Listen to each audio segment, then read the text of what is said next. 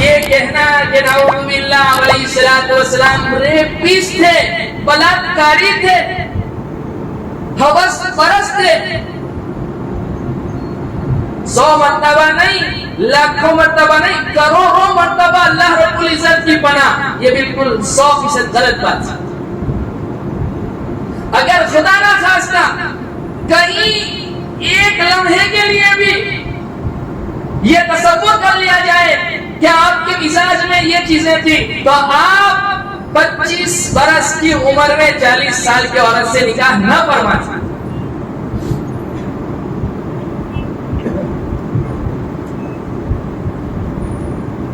تاریخ جو ہے، ہسٹری جو ہے، انسانوں کی سچائی کو بڑی مقدار میں بیان کر دیتی ہے، اس لیے تاریخ کے ساتھ آپ کھلواڑ نہیں کر سکتے، لوگ قبول نہیں کرتے اس کو۔ بھلے ہماری موجودہ حکومت جو ہے اس کے خلاف پروپیگنڈے کر رہی ہے، لیکن کامیابی نہیں ملنے والی۔ آپ علیہ الصلوۃ والسلام کے زمانے میں مشرکین مکہ، جب آپ علیہ الصلوۃ والسلام نے اپنی نبوت کا اعلان فرمایا، آپ نے نبوی تعلیمات دینا شروع کی، معبودان باطلہ سے بیزاری کا اعلان فرما کر ایک اللہ وحدہ لا شریک لہ کی طرف لوگوں کو دعوت دینا شروع کی، تو مشرکین مکہ نے اپنے معبودان باطلہ کے خلاف بات کرنے پر آپ علیہ الصلوۃ والسلام کو نعوذ باللہ شاعر کو کہنا چاہا، گرچہ انہی کے معاشرے کے لوگوں نے بعد میں اس بات کا بھی انکار کیا کہ آپ شاعر نہیں ہیں، اس لیے کہ ہم شاعر کو اچھے سے جانتے ہیں، ہمارے اندر بڑے بڑے شعراء موجود ہیں، آپ کے اوپر جو کلام نازل ہو رہا ہے وہ شاعرانہ کلام نہیں ہے۔ لہذا انہوں نے بعد میں طے کیا کہ آپ کو کاہن کہا جائے، تو آپ کے بارے میں یوں کا کہا کہ آپ کاہن ہیں، آپ نجومی ہیں۔ نعوذ باللہ کسی نے یہ کہا آپ دیوانے ہیں، پاگل ہیں، مجنون ہیں، لیکن کسی نے آپ کی عزت پر آنچ نہیں اٹھائی، کسی نے یہ نہیں کہا کہ آپ نعوذ باللہ ریپسٹ تھے یا یہ کہ آپ بدکاری تھے۔ لہذا یہ مارکیٹ میں چلنے والی باتیں، سوشل میڈیا پر اٹھنے والی باتیں، اس کے اوپر توجہ دینے کی ضرورت نہیں ہے۔ اور ہاں، ہم بطور مومن کے صرف ایمانی حمیت اور جوش کی وجہ سے میں نہیں کہہ رہا، بلکہ علی وجہ البصیرہ ہمیں پورا یقین اور اعتماد ہونا چاہیے کہ ہمارے نبی بلاکاری نہیں تھے، ہمارے نبی ریپسٹ نہیں تھے۔ اس کا ہمیں اعتقاد ہونا چاہیے، اس کے لیے ہم اپنے نبی کی زندگی کو پڑھیں۔ اس معاشرے میں یہ ہماری بہن جس نے بھی بکواس کہی، اگر اس نے علیہ الصلوۃ والسلام کی زندگی کو پڑھا ہوتا اور اس نے یہ بات پڑھی ہوتی، آپ وہ انسانی دنیا کی واحد ہستی ہیں جنہوں نے عورتوں کو عزت دی، عزت کی بلندی اور چوٹیوں پر بٹھایا۔ آپ اس معاشرے میں ہیں جس معاشرے میں عورتوں کو، بچیوں کو زندہ زمین میں درگور کر دیا جاتا تھا، اس زمانے میں آپ علیہ الصلوۃ والسلام نے ارشاد فرمایا، جس کو اللہ نے 3 بیٹیاں دی، اس نے اس کی اچھی پرورش کی، اچھی جگہ اس کا نکاح کیا، آپ نے فرمایا ہن لہ سترا وحجابا من النار، وہ بچیاں اس کے لیے جہنم سے آگ اور پردے کا ذریعہ بنی۔ صحابہ نے پوچھا تو آپ نے 2 پر بھی یہی جواب ارشاد فرمایا، 1 پر بھی آپ نے یہی جواب ارشاد فرمایا۔ تو کسی عورت کے اوپر میلی نگاہ اٹھانا تو دور کی بات ہے، آپ نے عورتوں کی عزت کو بچایا ہے۔ آپ نے فرمایا جنت ماؤں کے قدموں کے نیچے ہے۔ آپ نے فرمایا تم میں سب سے بہتر وہ ہے جو اپنی بیویوں کے ساتھ اچھا سلوک کرے، اور میں اپنی بیویوں کے ساتھ سب سے بہترین سلوک کرتا ہوں۔ عورت جس موڑ پر پہنچی ہے، آپ نے عورت کو عزت بخشی۔ ذرا یہ اپنے گریبان میں تو جھانک لیں کہ ان کے یہاں عورتوں کا کیا مقام ہے۔ اور شریعت میں اللہ رب العزت نے عورتوں کے لیے میراث کے احکامات جاری کیے کہ وہ بیوی ہے، اس کو جو ہے اس کے شوہر کے مال میں سے حصہ ملے گا شوہر کی وفات کے بعد، باپ کی وفات کے بعد باپ کی میراث میں سے حصہ ملے گا۔ وہ جس روپ میں ہے معزز ہے، اور آپ علیہ الصلوۃ والسلام وہ واحد ہستی ہے جنہوں نے عورتوں کو عزت بخشی۔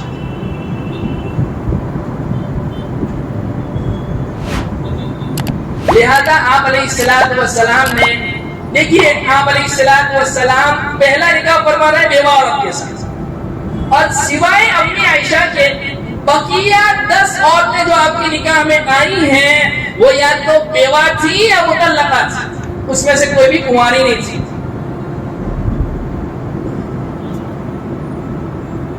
اور آپ علیہ السلام کے پاس حضرت خولہ آ رہی ہے، حضرت خدیجہ کے وفات کے بعد 2 رشتے لے کر آ رہی ہیں، یا رسول اللہ میں آپ کے پاس 2 رشتے لے کر آئی ہوں، ایک بیوہ ہے ایک کنواری ہے، آپ شادی فرما رہے ہیں۔ تو آپ ایک بیوہ جو ہے حضرت سودا بنت زمعہ رضی اللہ عنہ جن سے آپ کا دوسرا نکاح ہوا شوال کے مہینے میں، اور دوسری امی عائشہ صدیقہ رضی اللہ عنہ، پہلا نکاح آپ نے حضرت سودا سے فرمایا، امی عائشہ سے نہیں، اور حضرت خولہ سے کہا کہ آپ بات چلاؤ۔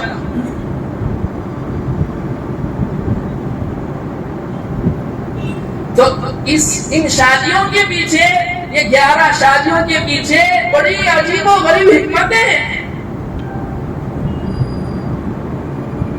اور ان اعتراضات کرنے والوں کو اپنی مذہب کی کتابیں بھی پڑھ لینی چاہیے۔ کام دھندے تو کچھ ہے نہیں، سوشل میڈیا پر آ گئے ہیں، اب چند ویڈیوز دیکھ کر جو ہے اعتراضات کرنے لگتے ہیں۔ رامائن میں لکھا ہوا ہے رام جی کی شادی سیتا جی کے ساتھ ہو رہی ہے، 6 برس کی عمر میں شادی ہو رہی ہے، یاد رکھیے، اور امی عائشہ کا نکاح ہو رہا ہے 6 برس کی عمر میں، 9 برس کی عمر میں رخصت ہو رہی ہے، اور سیتا جی کی شادی ہو رہی ہے۔ اب آپ پوچھیں گے ایسا کیسے، آپ کو کیسے پتا؟ ہسٹری میں لکھا ہوا ہے کہ جس وقت راون نے سیتا جی کو اغوا کیا تھا اس وقت ان کی عمر تھی 18 برس کی، اور وہ کہہ رہی تھی مجھے اپنے شوہر کے ساتھ رہتے ہوئے 12 سال ہو چکے ہیں۔ کیلکولیٹ کرو 6 برس کی عمر میں شادی ہوگی۔ اچھا، ان کی کتابوں میں یہ بھی لکھا ہوا ہے کہ جس دن رام جی کی سیتا جی کے ساتھ شادی ہوئی ہے سیتا جی کی بہن ارمیلا کے ساتھ، اسی دن لکشمن جی کی بھی شادی ہوئی ہے، جبکہ سیتا جی سے عمر میں کئی چھوٹی تھی ان کی بہن ارمیلا۔ تو کس برس میں نکاح ہوا؟ لہٰذا انہیں اپنے گریبان میں جھانکنا چاہیے کہ ہم مسلمانوں کے ہولی پروفٹ محمد صلی اللہ علیہ وسلم پر انگلی جو اٹھا رہے ہیں، یہ انگلیاں سب سے پہلے ہمارے اوپر اٹھ رہی ہیں۔ اور ایک بات یاد رکھیے، اور یہ اسلام کی تعلیمات میں سے ہے، کوئی عیسائی کوئی کرسچن اگر نعوذ باللہ آپ علیہ السلام کی شان میں گستاخی کرے، ہم عیسیٰ علیہ السلام کی عزت پر انگلی نہیں اٹھا سکتے، ہم ایمان سے نکل جائیں کہ ہمارا ایمان خطرے میں پڑ جائے۔ کوئی یہودی مذہب کا ماننے والا ہمارے نبی کی شان میں گستاخی کرے، ہم عیسیٰ علیہ السلام پر انگلی نہیں اٹھا سکتے۔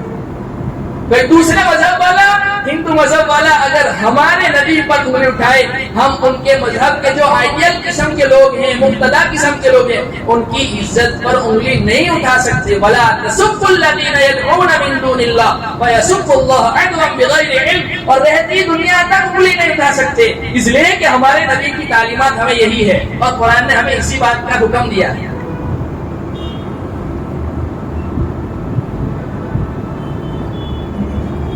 اور یہ کم عمری میں شادی ہونا یہ کوئی تعجب والی بات نہیں ہے۔ اگر ہم 60 70 80 سال اپنے خاندانی میں پیچھے چلے جائیں، اپنی پرنانیوں کو اپنی پردادیوں کا دیکھیں تو ان کا 12 13 سال کی عمر میں نکاح ہوا ہے، ہماری والدہ کا جو ہے 16 سال کی عمر میں نکاح ہوا تھا۔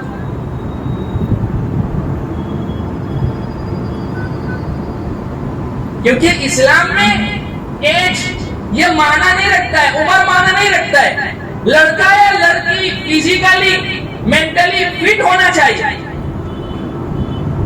اسلام میں ایسا نہیں ہے، یہ تو ہندوستان کا ہمارا قانون ہے کہ جب بچہ یا بچی ووٹ دینے کے قابل ہو جائے وہ عمر اس کی شادی کی ہے۔ اب وہ تو بڑھا کے 21 کر دی گئی، کل کو ان کے 24 کر دی جائے گی، پھر بعد میں 27 30 کر دی جائے گی، اور یہ ہر ملک میں الگ الگ ہے۔ کیا پوری دنیا میں ایک ہی قانون ہے؟ ہر ملک کا اپنا الگ الگ قانون ہے۔ اور امی عائشہ فرماتی ہیں، ایک بات اور یاد رکھیے، کچھ لوگ اس ڈر سے کہ یہ دشمنان اسلام ہمارے نبی کی شان میں گستاخی کرتے ہیں اور امی عائشہ پر کیچڑ اچھالتے ہیں. زبردستی انہوں نے امی عائشہ کی عمر کو 16 برس نکاح کے وقت کی اور 19 برس رخصتی کے وقت بیان کرنے کی کوشش کی ہے. تو تم 16-19 بیان کرو گے اور اعتراضات کرنے والے تو سوچتے اعتراض کریں گے. جس نے آپ کی بات کو نہیں ماننا ہے وہ نہیں مانے گا. امی عائشہ خود راوی ہے, بخاری مسلم کی روایت ہے, خود فرماتی ہیں میں انا بنت 6 سنین, میں 6 برس کی عمر کی تھی جب میرا نکاح ہوا ہے. جس وقت میری رخصتی ہوئی ہے میری عمر 9 برس کی تھی.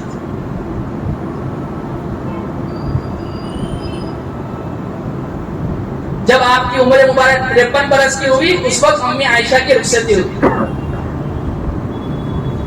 مستدرک حاکم کی روایت ہے امی عائشہ صدیقہ رضی اللہ عنہا سے جس وقت آپ کی رخصتی ہو رہی, اچھا آپ رخصتی بھی کرنے کے لیے تیار نہیں تھی. حضرت ابوبکر خود کہہ رہے ہیں یا رسول اللہ آپ رخصتی کیوں نہیں کر رہے ہیں؟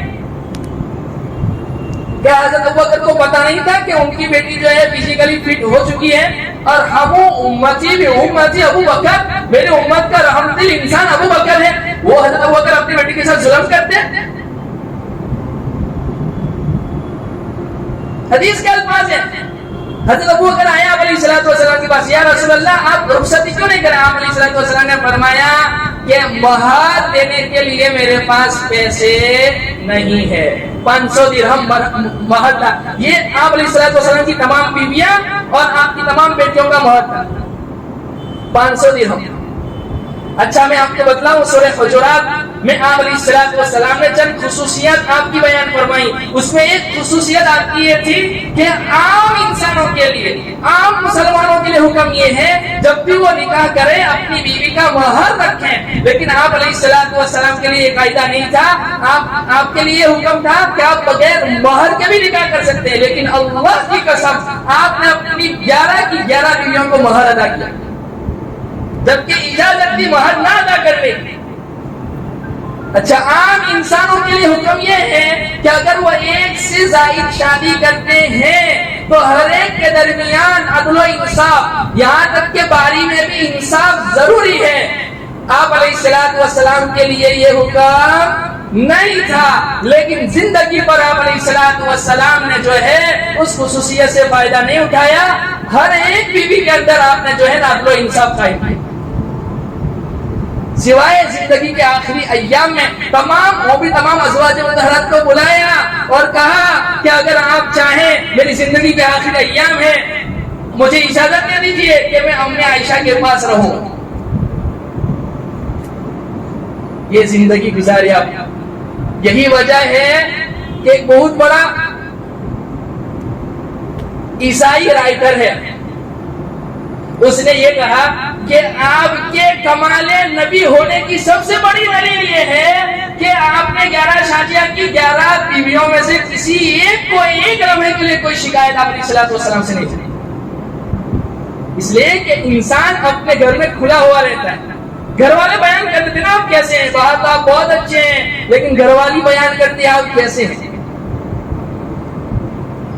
اور مائیکل ہارٹ نے چند جو ہے مورخین کو لے کر جو ایک کتاب لکھی جس میں اس نے ٹائٹل ہی بنایا اس دنیا میں آنے والی 100 ایسی شخصیات جنہوں نے انقلاب برپا کر دیا. سب سے پہلا نام لیا آپ علیہ الصلوۃ والسلام. حالانکہ وہ کرسچن تھے, عیسیٰ علیہ السلام کو درجہ دینا چاہتے تھے, لیکن پھر بعد میں سوچا اگر میں دوں گا کوئی قبول نہیں کرے گا, اس لیے کہ عیسیٰ علیہ السلام شوہر نہیں تھے, آپ علیہ الصلوۃ والسلام شوہر تھے. عیسیٰ علیہ السلام باپ نہیں تھے, آپ علیہ الصلوۃ والسلام باپ تھے. عیسیٰ علیہ السلام یودھا نہیں تھے, آپ نے جنگیں نہیں لڑی, آپ علیہ الصلوۃ والسلام یودھا تھے, آپ نے جنگیں لڑی. لہذا اس نے کہا کہ جس کے اندر یہ صفات موجود ہو کہ وہ باپ بھی ہو, وہ شوہر بھی ہو, اس نے جنگیں بھی لڑی ہو, وہ قائد بھی ہو, وہ صفات اگر کسی میں پائی جاتی ہے وہ ہولی پروفیٹ محمد صلی اللہ علیہ وسلم. امی عائشہ سے نکاح کرنے کی بہت سی وجوہات ہیں. ایک وجہ یہ بھی بتلائی علماء نے کہ اس زمانے میں یہ رواج تھا کہ کوئی منہ بولا بھائی کسی کو بناتا تو اس کو سگے بھائی کا درجہ دیا جاتا اور اس کی بیٹی سے نکاح کو ایسے ہی حرام سمجھا جاتا جیسے اپنی سگی بھتیجی سے نکاح کرنے کو حرام سمجھا جاتا ہے. آپ علیہ الصلوۃ والسلام بول کر بھی جو ہے نا بتلا سکتے تھے معاشرے والوں کو، لیکن چونکہ ان کی گٹھیوں میں وہ چیز داخل ہو چکی تھی، اس کے لیے پریکٹیکلی عملی طور پر اس جو ہے وہ جو یہ چل رہی تھی، رسم چل رہی تھی، اس کو توڑنے کے لیے عملی طور پر آپ علیہ الصلوۃ والسلام نے جو ہے نا امی عائشہ سے نکاح فرمایا. اور وہ بھی حضرت خولہ نے جب بات چلائی ہے اور جب حضرت ابوبکر سے کہا، حضرت ابوبکر سے جب کہا گیا کہ آپ علیہ الصلوۃ والسلام سے آپ کی بیٹی کا نکاح کرایا جائے، حضرت ابوبکر نے یہ کبھی نہیں کہا کہ آپ علیہ الصلوۃ والسلام کی عمر مبارک 53 برس کی ہے اور میری بیٹی جو ہے جب نکاح ہوا اس وقت آپ جو ہے 50 برس کی عمر کے تھے، 50 برس کے، اور میری بیٹی 6 سال کی ہے. اور کبھی تاریخ میں نہیں کہا اور آئندہ بھی کبھی نہیں کہا. ہاں آپ نے یہ تو ضرور کہا کہ آپ علیہ الصلوۃ والسلام میرے منہ بولے بھائی ہیں اور منہ بولے بھائی کی بیٹی کے ساتھ نکاح کرنے کو معاشرے میں برا سمجھا جاتا ہے. تو پھر آپ نے اس کی وضاحت فرمائی، ابوبکر تم میرے دینی بھائی ہو، تمہاری میرے ساتھ رشتہ داری نہیں ہے، تم میرے خونی بھائی نہیں ہو، حقیقی بھائی نہیں ہو. اور یہ جو بھتیجی کے ساتھ نکاح کرنا ناجائز ہے وہ سگی بھتیجی کے ساتھ. تو پھر حضرت ابوبکر نے جو ہے آپ علیہ الصلوۃ والسلام کے ساتھ، اچھا آپ علیہ الصلوۃ والسلام کے پاس رخصتی کے لیے پیسے بھی نہیں تھے. حضرت ابوبکر آئے 500 درہم لے کر، یا رسول اللہ میں آپ کو دیتا ہوں 500 درہم، آپ اپنی بیوی کا مہر ادا کریں. مجھے کوئی بتلائے تو صحیح ایسا خسر، ایسا سسر جس نے اپنی بیٹی کی شادی کرنے کے لیے داماد سے یوں کہا ہو کہ ٹھیک ہے کوئی بات نہیں، تمہارے پاس مہر دینے کے لیے پیسے نہیں، میں پیسے دیتا ہوں. کوئی ایک مائی کا لال کھڑا نہیں ہو سکتا. حضرت ابوبکر کی محبت سب سے بڑی چاہت ان کی یہ تھی کہ جلد سے جلد میرے آپ علیہ الصلوۃ والسلام سے رشتہ داری بن جائے اور میں آپ علیہ الصلوۃ والسلام کا سسر بن جاؤں، خسر بن جاؤں. اور دوسری بڑی وجہ علماء نے بتلائی کہ کم سنی میں شادی کرانے کی وجہ یہ تھی کہ آپ بہت وسا بن جائیں، حدیث کا علم آپ کے پاس آ جائے. تیسری وجہ یہ بتلائی کہ آپ علیہ الصلوۃ والسلام کے نکاح میں اس وقت حضرت سودا تھی اور وہ جو ہے بوڑھی ہو چکی تھی، کام اتنا ان سے ہو نہیں سکتا تھا. حضرت ابوبکر نے حضرت ام رومان سے کہا جلدی سے آپ علیہ الصلوۃ والسلام سے جو ہے حضرت عائشہ کی رخصتی ہو جائے اور تو اس بہانے سے اپنی بیٹی کے، جو کہ امی عائشہ تو چھوٹی عمر کی تھی، امی عائشہ تو کام نہیں کر سکتی تھی، تو ام رومان جو ہے امی عائشہ کے پاس جا کر آپ علیہ الصلوۃ والسلام کے کام کاج کیا کرتی تھی تاکہ ثواب ملے. یہ جذبہ تھا ان کا.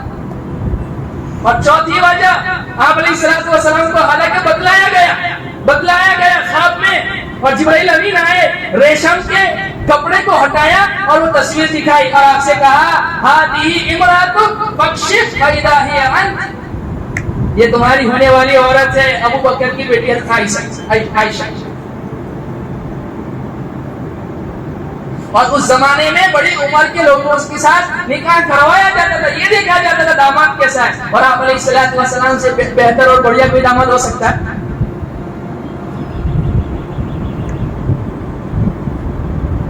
تو یہ وجوہات تھی آپ کے ساتھ کم سنی میں شادی کرنے کی کہ آپ کو آپ کے حرم میں ایک ایسی عورت کا ہونا ضروری تھا جو آپ کی تنہائی کے ہر گوشے کو، ہر پوائنٹ کو امت کے سامنے کھول کر رکھ دے. 7 صحابہ ہیں جو کثرت سے آپ علیہ الصلوۃ والسلام کی روایت نقل کرنے والے 1000 سے زائد جنہوں نے روایت نقل کی ہے. سب سے اول نام ہے ابو ہریرہ، سیکنڈ نمبر پر نام ہے فقیہۃ ہذہ الامہ، میری اور آپ کی مائی، پاکیزہ اور مقدس ترین مائی امی عائشہ صدیقہ رضی اللہ عنہا. 2200 سے زائد روایات نقل کرتے ہیں آپ علیہ الصلوۃ والسلام کے ساتھ. 6 مرد ہیں، ایک عورت ہے، اس میں امی عائشہ. اور آپ کے فتاوی ہے 745 جس کو موضوعات فقہ عائشہ سے جمع کیا گیا ہے. اور علامہ سیوطی رحمۃ اللہ علیہ نقل فرماتے ہیں صحیح روایات کے مطابق آپ کی شادی 6 برس کی عمر میں، رخصتی 9 برس کی عمر میں، اور جس وقت آپ دنیا سے پردہ فرما رہے ہیں آپ کی عمر 18 برس سے بھی کم تھی۔ اور اس زمانے میں قرآن اور حدیث میں کوئی بات صاف نہ ہونے کی وجہ سے اس وقت کے جو بڑے بڑے صحابہ انہوں نے اپنی طرف سے قیاس کر کے کوئی مسئلے میں کوئی بات کہی، ہو سکتا ہے اس میں کچھ غلطی بھی ہو، اس لیے کہ قرآن اور حدیث میں وہ بات صاف اور واضح نہیں تھی۔ تو وہ جیسے کہ ایک آدمی نے کوئی بات کہی اور اس کے اوپر کسی آدمی نے کہا نہیں یہ بات ایسی نہیں ہے، یہ بات ایسی ہے، یہ اس کے لیے دلیل ہے، جس کو علمی اصطلاح میں استدراج کہا جاتا ہے۔ تو وہ استدراجات جو بیان کیے گئے ہیں اس میں پہلے کے علماء بھی اور اس وقت کے موجودہ علماء بھی یوں کہتے ہیں اس میں زیادہ تر صحیح بات ام عائشہ صدیقہ رضی اللہ عنہا کی۔ بڑے بڑے صحابہ، حضرت عمر جیسے صحابی، حضرت ابوبکر جیسے صحابی، یہ ام عائشہ سے مسائل پوچھا کرتے تھے۔ اور کم عمری میں اگر کسی لڑکی کے ساتھ ریپ کیا جاوے تو مینٹلی اور فزیکلی اس کا جو گروتھ ہے وہ رک جاتا ہے، ڈس فنکشنل ہو جاتی ہے، وہ اس کو خود سائیکولوجیکل تھراپی کی ضرورت پڑتی ہے کہ وہ کسی طرح اپنی زندگی بچا لے۔ اور یہاں ام عائشہ کے ساتھ الٹا ہو رہا ہے۔ آپ علیہ الصلوۃ والسلام کا آدھا علم تو ہمیں ام عائشہ نے دیا۔ اچھا، یہ اعتراضات کرنے والوں کو بھی اعتراض ہو رہا ہے، نکاح پڑھایا اللہ نے، رخصتی کروائی ابو بکر نے، شادی ہو رہی ہے امی عائشہ کی۔ امی عائشہ کو تو زندگی بھر اعتراض نہیں ہوا بلکہ فخر فرمایا کرتی تھی کہ آپ علیہ الصلوۃ والسلام کے حرم میں آپ علیہ الصلوۃ والسلام سب سے زیادہ محبت اس سے کرتے ہیں، اور آپ نے آپ سے محبت کا اظہار فرمایا لوگوں کے ساتھ، مجھے سب سے زیادہ محبت کس سے ہے؟ عائشہ سے۔ اس کے بعد کس سے؟ عائشہ کے باپ سے۔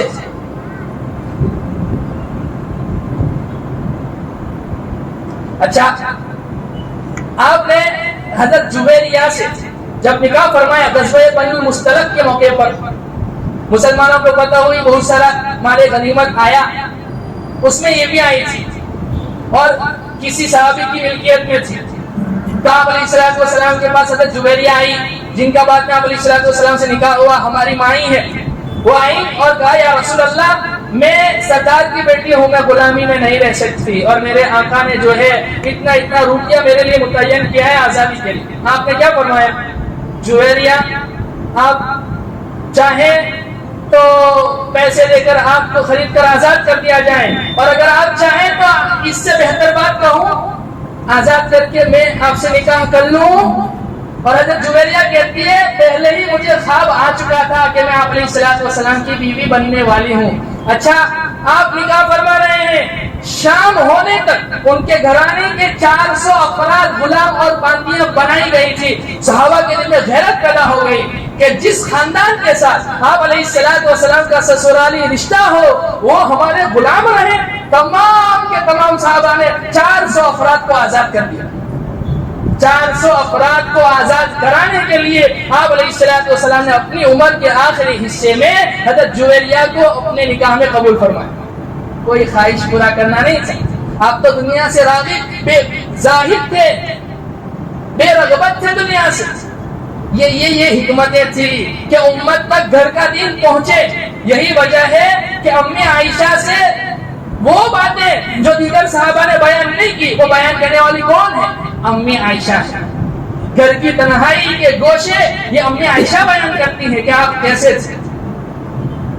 لہذا ایک ایسی عورت کا آپ کے حرم میں ہونا ضروری تھا جو ذہین بھی ہو، جو فہیم بھی ہو۔ اچھا، یہ لوگ یوں کہتے ہیں کہ آپ علیہ الصلوۃ والسلام نعوذ باللہ خواہش پسند تھے، تو اگر آپ میں اگر خواہشات کا عنصر ہوتا نعوذ باللہ تو آپ 6 برس کی عمر میں ہی رخصتی بھی کروا لیتے۔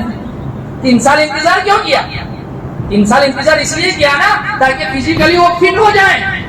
تو کچھ لوگ یوں بھی کہہ سکتے ہیں کہ اور مزید کچھ سال کی انتظار نہیں کر سکتے تھے۔ میرے بھائی، یہ انتظار اس لیے بھی آپ نے زیادہ نہیں کیا کہ ایک ایسی کم سن عورت آپ کے حرم میں چاہیے تھی جو باہر کے ماحول سے بالکل پاک صاف ہو، اور جس وقت وہ نئے ماحول میں آئے وہ اس ماحول کی ساری باتیں کیچ کر کے لوگوں تک پہنچا جائے۔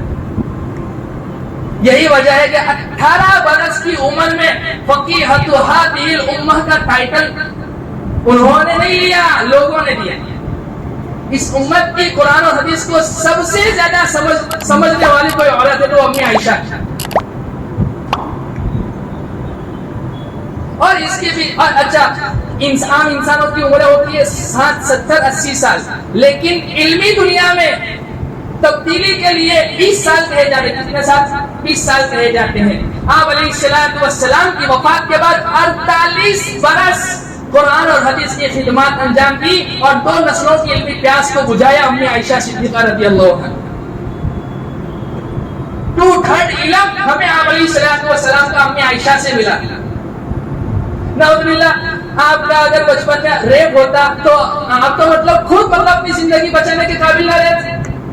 اچھا امی عائشہ کے بجائے اگر 50 برس کی کوئی عورت آپ کی نکاح میں آتی تو وہ تو خود 10 سال کے بعد انتقال کر جاتی، وہ کیا آپ علیہ السلام کا علم لوگوں تک پہنچا؟